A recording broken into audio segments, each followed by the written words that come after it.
Anime, reborn as a vending machine, now I want to the dungeon. In this first episode, there is someone who wakes up. He doesn't know why he woke up near a mysterious lake. Shortly after, he recalls the incident that happened to him. At that time, he was casually riding his Vespa on a mountain road. However, the car in front of him, which was carrying a vending machine, was about to drop its cargo. He didn't want the vending machine to fall, so he accelerated to save it. Unbeknownst to him, the road ahead was a sharp turn, causing him to fall down along with the vending machine. After that unfortunate event, he thought his life had come to an end. However, he felt strange because he couldn't move his body. He also heard a robotic voice coming from within him. The voice said, "Welcome, thank you very much, I have been awaiting your arrival, you have received one free product." As a vending machine enthusiast, he was familiar with such voices. Then, when he looked at the reflection in the water, what he saw was a vending machine. It seemed that he had been reincarnated as a vending machine. As a fan, he was touched because he had become a vending machine. However, he still found it somewhat unbelievable. After experimenting, he finally figured out which sentences he could utter. He also tried to find out what else he could do. Then, several lines of text and numbers appeared in his mind. Cold mineral water for 130 yen, hot corn soup for 100 yen. It seemed that those were the products sold within him. Then, there was a system that explained how the products worked. To add products, he had to use points. Points were earned by converting income money. These points could also be used to refill products, replace them, and add functions to the machine. He realized that there was a wide variety of products that could be added as a vending machine. He used 10 points to add iced milk tea. The price of that product was 100 yen. While exploring other functions, he realized one important thing. His body was not powered by electricity. Instead, his points would be used. Every hour, 1 point would be deducted, so in a day, he would lose 24 points. Therefore, he needed to earn at least 24 yen per day to survive. Currently, he still had 900 points, so he could survive for 1 month. Nevertheless, he was worried if there were people passing by the lake. As expected, no one passed by until the next day. However, he saw a figure of a frog emerging from the lake. It was human-sized and wearing a chest protector while holding a club. The frog was curious about the vending machine in front of it. Feeling unfamiliar with the object, the frog attempted to destroy it instead. When it was hit, its durability decreased by 3. If the durability runs out, the vending machine would be damaged and non-functional. The only statuses it possessed were durability and toughness. Other than that, its statuses were valued at 0. It then realized that there were magic statuses as well, although their values were 0. This meant that there was knowledge of magic in this world. The system informed that durability could be restored using points. However, the situation became more dire when the frog called 3 other friends. One of them even brought an axe weapon. The vending machine started searching for any functions within itself that could potentially help. It discovered the skill blessing. The system explained that it was a special bestowal ability from the god and could be obtained without using points. It chose that skill. Afterward, it found the skill barrier, a translucent protective layer that surrounded the user. It could even be configured to allow specific individuals to pass through the barrier. The vending machine finally found the skill it was searching for. The attacking frogs were immediately repelled when the vending machine used its protective magic. However, the frogs still did not surrender and continued to attack. Only in the evening did they finally give up, and the vending machine could release its protective magic. At the same time, it replenished its durability using points. After all those events, it had 311 points remaining. It could survive for another 10 days, but it was still precarious without any customers. Several days later, the vending machine continued to wait for someone's arrival. Then, it heard a woman's voice not far away. The woman was shouting as if she wanted to ambush something, but she couldn't find her target. She felt relieved that there was no one around as she was too hungry and exhausted. It turned out that the woman was a hunter. She wanted to hunt frog monsters to obtain meat for consumption, but she was too tired that none of her attacks hit. The woman suddenly noticed an odd object in front of her. Yes, what she saw was a vending machine. She saw food and drinks inside it. The woman was surprised by the sudden welcome voice. The vending machine then continued to say, "Please insert a coin." She tried to insert a bronze coin, but it was returned to her. The system explained that the coin was not accepted. The vending machine had to use the currency conversion function to accept it. She chose the currency conversion function worth 100 points. Consequently, the prices displayed on the vending machine changed from yen to OA currency. 1000 OA was equivalent to 1 silver coin. The woman noticed the change in price tags. She felt that 1 silver coin was too expensive. However, what could she do? She needed to eat at the moment. The woman finally decided to use her silver coin. She pressed the button for the can with a picture of corn soup. The woman was impressed because the can that came out was still warm. After the first sip, she immediately liked the taste of the corn soup. She even said it was tastier than the food at her usual restaurant. Unfortunately, she was still not satisfied with just one can. The woman bought another can, but this time she chose iced milk tea. It seemed she also liked the drink. Afterward, she bought 3 more cans of corn soup and a bottle of mineral water. Thanks to that, the vending machine received 6 silver coins and 30 bronze coins, which amounted to 6,300 OA. It gained 63 points for itself. After the woman was full, she became careless and fell asleep on the vending machine. The vending machine decided to protect her using its protective magic. It seemed that the trash from its vending machine products disappeared magically when they were consumed. One could say that the vending machine was an environmentally friendly machine. The next day, the woman woke up. She thanked the vending machine for providing food. When the vending machine thanked her back, the woman was surprised. She suspected that the vending machine could speak, but with limitations. She introduced herself as Lammies. She asked the vending machine to say welcome as yes and other words as no. The vending machine then said too bad as no. While wondering, Lammies was curious if the vending machine felt lonely here all alone.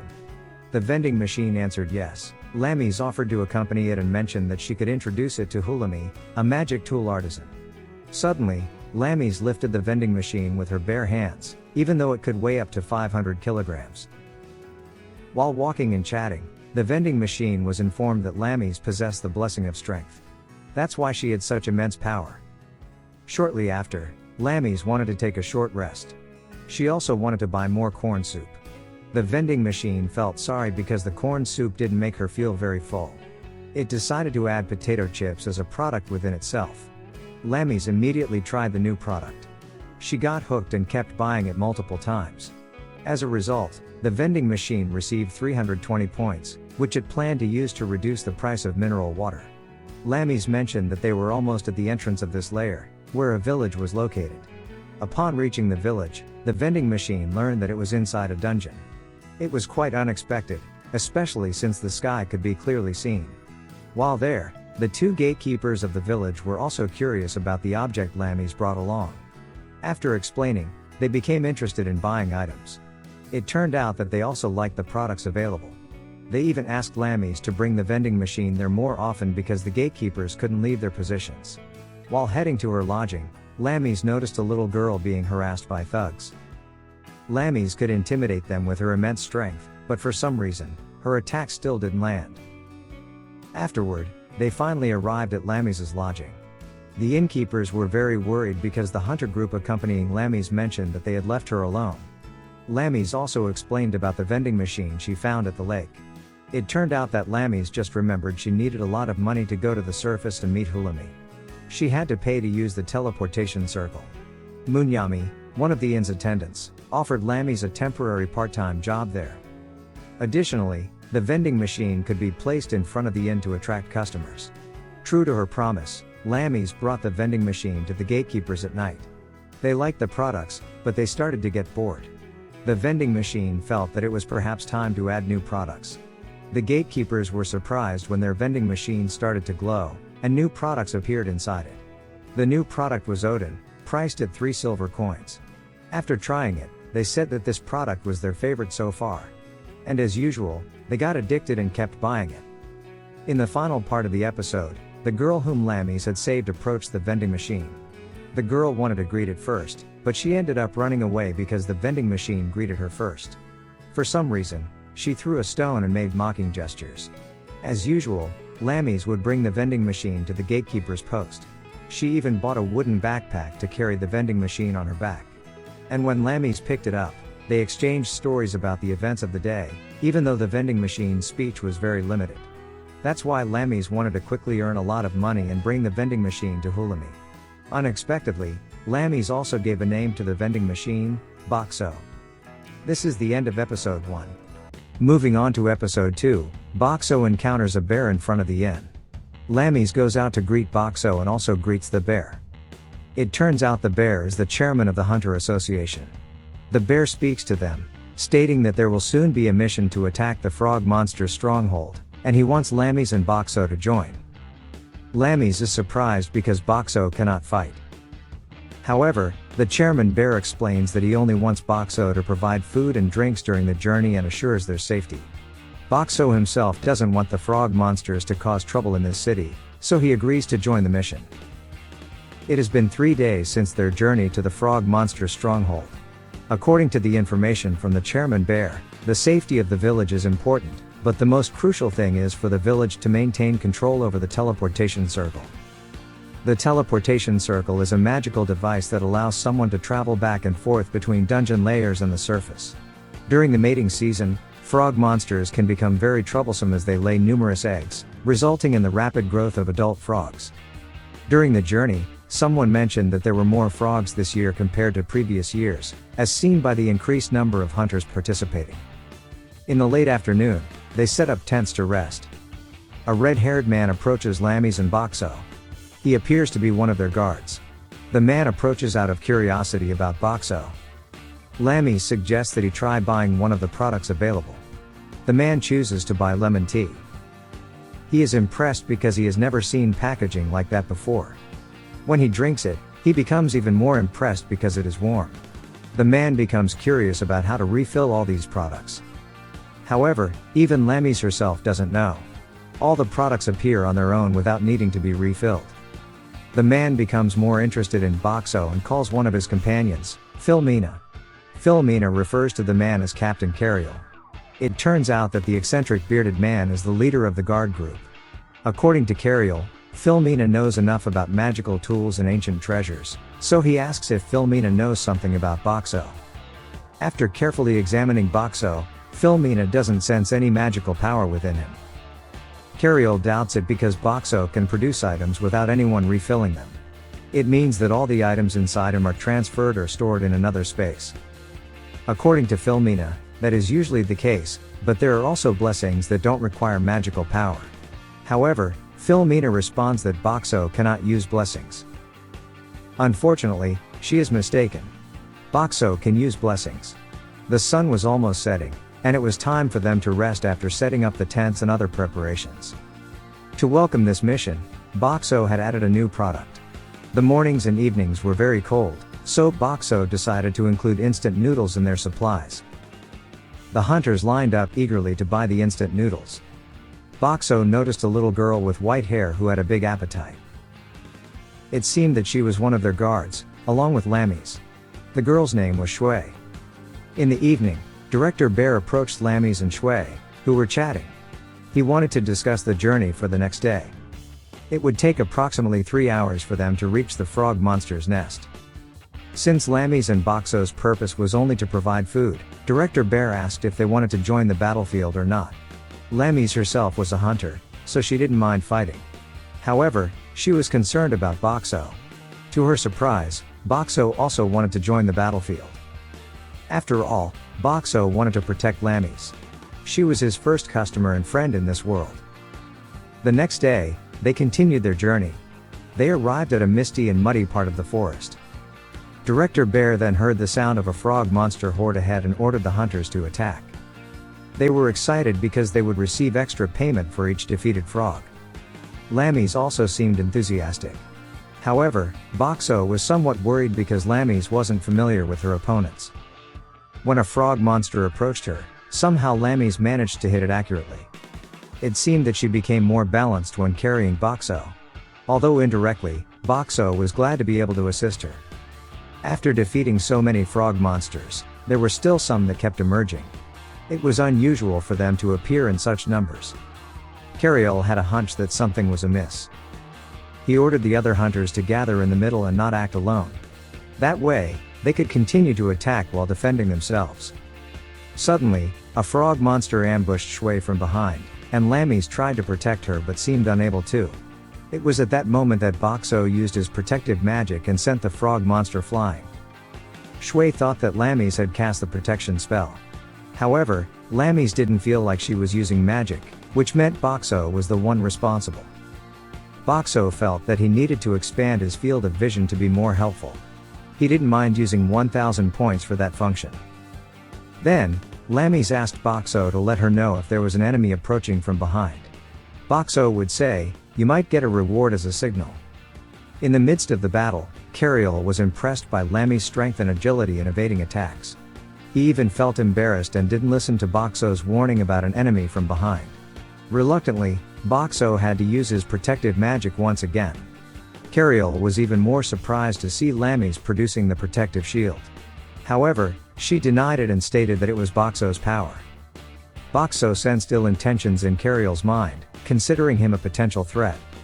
After some time, the frog monsters in that area were finally defeated. To receive payment, they had to cut off the tongues of the frog monsters. Cariol only instructed his members to do it and didn't do anything himself. Of course, his members protested. They said that Cariol became their captain because he could order them to do disgusting things like that. For now, Cariol felt that their payment was sufficient after defeating so many, but if they wanted more, they had to go to the front lines. Philomena reminded Cariol that their task was to protect Lammies and Boxxo. Philomena would agree if Lammies and Boxxo agreed as well. Upon hearing this, Cariol tried to persuade Lammies to go to the front lines. Lammies was willing to help if the troops on the front lines encountered any problems. After they fought on the front lines, some hunters were injured. Lammies carried them one by one to be taken to the cart, and Boxxo helped by providing them with free isotonic drinks. Director Bear thanked them because the Foolish People's Troop had also helped on the front lines. The Foolish People's Troop referred to Cariol's group, although no one knew why it had that name. Director Bear didn't expect the number of frog monsters to be greater than anticipated. Director Bear and Cariol came to the conclusion that the evil Frog King might have risen. If that were the case, the assistance of the Foolish People's Troop would be very useful.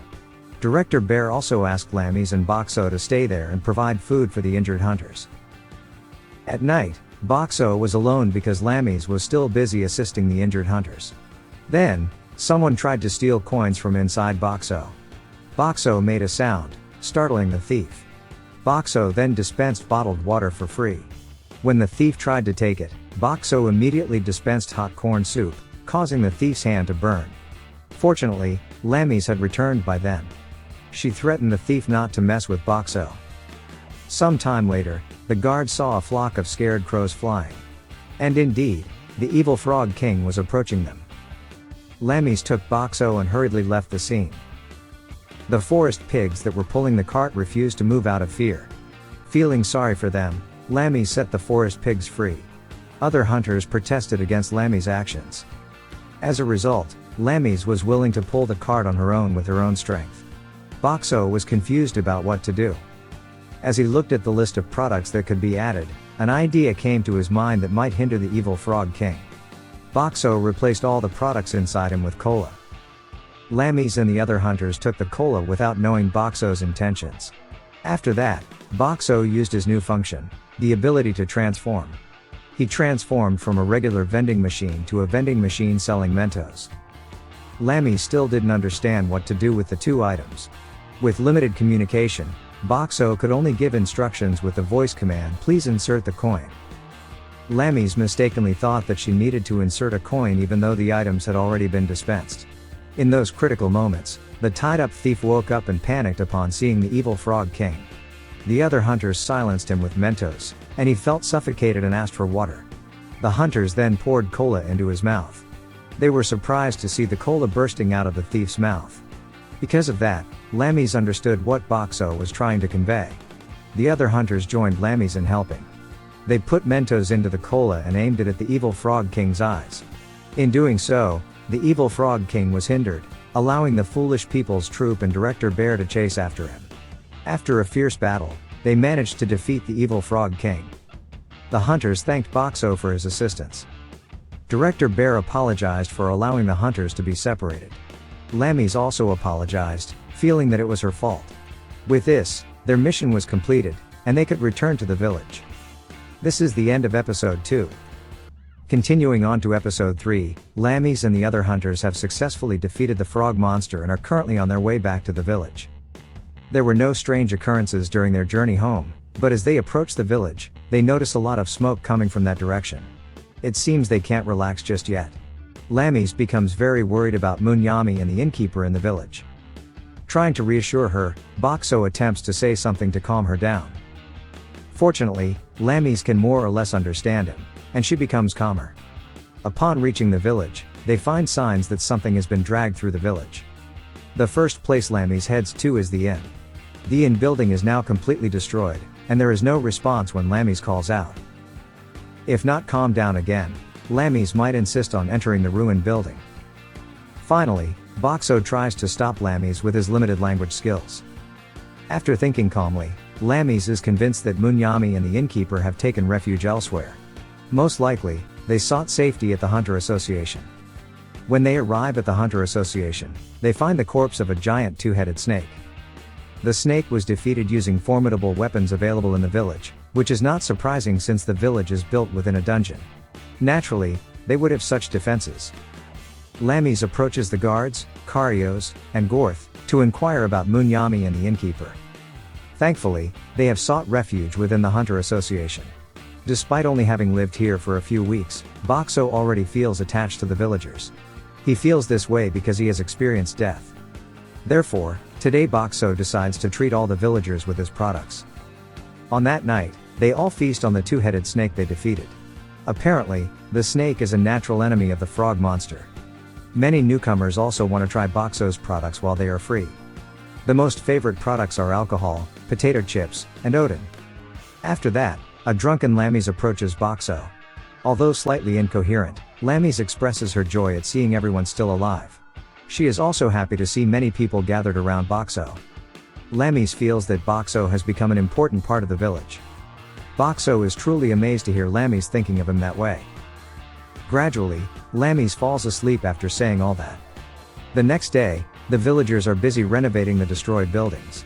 Many hunters and carpenters are guarding the village. Boxxo anticipated this, so he prepared suitable food products for them. Meanwhile, Lammy's is summoned by Director Bear. Boxxo hopes that Director Bear will recognize him as a valuable hunter after yesterday's mission. However, when Lammy's returns and recounts her conversation with Director Bear, it turns out she was only asked to help clear the rubble from the buildings. Indeed, Lammy's formidable strength is well suited for that task. Even hunters from other dungeon levels who have just arrived in the village are amazed to see a girl with such power. Unfortunately, during her hunter missions, Lammy's often makes mistakes and is seen as a burden because of her strength. Afterward, Lammy's runs into Cariol. After some small talk, Cariol invites Lammy's to join their group. Not just her, but Boxxo as well. However, Lammy's immediately declines without much thought. Other hunters from different levels wonder why Lammy's rejected the offer to join the Foolish People's crew. After all, the group is quite famous among hunters. Innocently, Lammy's answers that her current priority is to help renovate the village. Sometime later, Boxxo encountered two unfamiliar faces. Coincidentally, Lammy's had just arrived to meet Boxxo. The two strangers introduced themselves. The woman wearing glasses was Akawi, and the man behind her was Gokgai. They came as representatives of the exchange house. They had come here because they received reports that this dungeon level was running short of silver coins. Lammy's immediately candidly revealed that a lot of their silver coins had been spent on buying Boxxo's products. Akawi made an offer to exchange Boxxo's silver coins for the gold coins they brought. However, Boxxo couldn't do it. Not because he refused, but because he didn't have the functionality for such an exchange. However, Lammy's had an idea, which was to buy Boxxo's products with gold coins to get back silver coins as change. Lammy's idea worked, and Akawi got the silver coins she needed. From behind them, a hunter who wanted to steal from Boxxo saw Akawi and Gokgai carrying a lot of coins. He seemed to be planning something malicious. After that, Akawi and Gokgai bid farewell, stating they would return in a few days. To attract more buyers, Boxxo added a new feature, which was a digital lottery function. With each purchase, there would be a random number drawing. If all 3 digits of the number matched, the buyer would receive one product for free. Since adding this feature, Boxxo's sales increased by 30%. One villager who became addicted to the lottery was an old man. His wife had to fetch him to stop his gambling habit. Not long after, Director Bear came to invite Lammies and Boxxo to discuss something at the Hunter Association. First, Director Bear wanted to thank them for all their help during the previous mission. Then, he wanted to discuss something with Boxxo that Lammies shouldn't hear. Looking slightly confused, Lammies waited for them to finish talking on the lower floor. According to Director Bear, there is a high possibility of migration to this village. However, population growth always brings problems. Director Bear's current concern was about hygiene issues. As a bear species, he stated that they only mate during mating season. However, it is different for humans, who do it almost any time. As a result, diseases often spread and hinder development efforts. After hearing Director Bear's concerns, Boxxo understood why Lammies was asked to leave the room. Then, Director Bear called his assistant, Shirley, who would be responsible for handling this issue. The initial idea was to tighten regulations regarding hygiene, but he realized that it would create other problems. Boxxo already knew the solution to this problem. He changed his form and provided condom products to them. At first, they didn't understand what the object was for, but fortunately, there was a picture inside the package explaining its use. Shirley became convinced that it could prevent diseases. She decided to buy a large quantity and distribute them to the people in entertainment places. One afternoon, Sworry, the girl whom Lammies had saved before, approached Boxxo again. Sworry had always been mischievous, but Boxxo let it slide. When Sworry's pranks failed, her bodyguard would take care of her as usual. Shortly after, Sworry returned with a gloomy face, mumbling that her father didn't come home today despite promising to do so. When she faced Boxxo, she was puzzled as a drink suddenly came out without her inserting any coins. Unlike before, Sworry thanked Boxxo for this. Later, during the evenings, Lammies would occasionally take Boxxo to the lobby where the bath was located. There, Boxxo would change the products according to the needs for bathing, like underwear, shampoo, and others. However, the most popular item after taking a hot bath was flavored fruit or coffee milk. As usual, the elderly lottery addict was trying his luck again. This time, he brought his granddaughter, May, along to buy something. He also introduced her to the lottery system. According to the old man, if you win it, you'll be happy for a whole day. May bought a bottle of mineral water and tried her luck. At first, the first two digits showed the same number, and usually, the old man failed at this point. The last digit was always the most difficult. However, unexpectedly, this time the last digit also matched. The old man couldn't believe that his granddaughter won on her first try. As May won the lottery, she chose another bottle of mineral water for free and gave it to her grandfather. He regretted that it was already evening, so the happiness wouldn't last long. Still, May was content for this day as she could spend time with her grandfather and grandmother. The old man was deeply moved hearing his granddaughter say that. The next day, Chief Bear inquired about the truth of Boxxo's mimicry skill. As rumored, Boxxo indeed possessed such a skill. Chief Bear wanted to ask Boxxo to use that skill for something specific. He wanted Boxxo to hide in a crime-prone area and identify the criminals. Before that, Chief Bear wanted to test the effectiveness of Boxxo's mimicry skill. Boxxo was placed in front of the Hunter Association building. Normally, Boxxo would be easily visible without using the mimicry skill. Yet, Lammies was already making a fuss, searching for Boxxo's whereabouts. Munyami informed her that Boxxo was busy with Chief Bear, so Lammies stopped looking and resumed helping with the renovation. Until the evening, Boxxo managed to go unnoticed by anyone. Both Lammies and Sworry were frustrated as they hadn't met Boxxo at all that day, unaware that Boxxo was actually right in front of them. They started talking about Boxxo. It seemed that for a few days now, Sworry had been wanting to buy Boxxo from Lammies at a high price. However, Lammies didn't agree. She said that Boxxo was never hers to begin with. Sworry was still curious about what was inside Boxxo. He clearly wasn't an ordinary magical tool. But Lammies herself didn't know for sure. All they knew was that Boxxo understood what they said and answered their questions. Lammies speculated that Boxxo might be a human. Boxxo himself hadn't expected to hear that answer. After Sworry left, Boxxo suddenly released the mimicry skill, surprising Lammies. As usual, Lammies wanted to share everything that had happened during the day with Boxxo. This is the end of episode 3. Thank you so much for watching. Don't forget to subscribe so you won't miss part 4 of this series recap.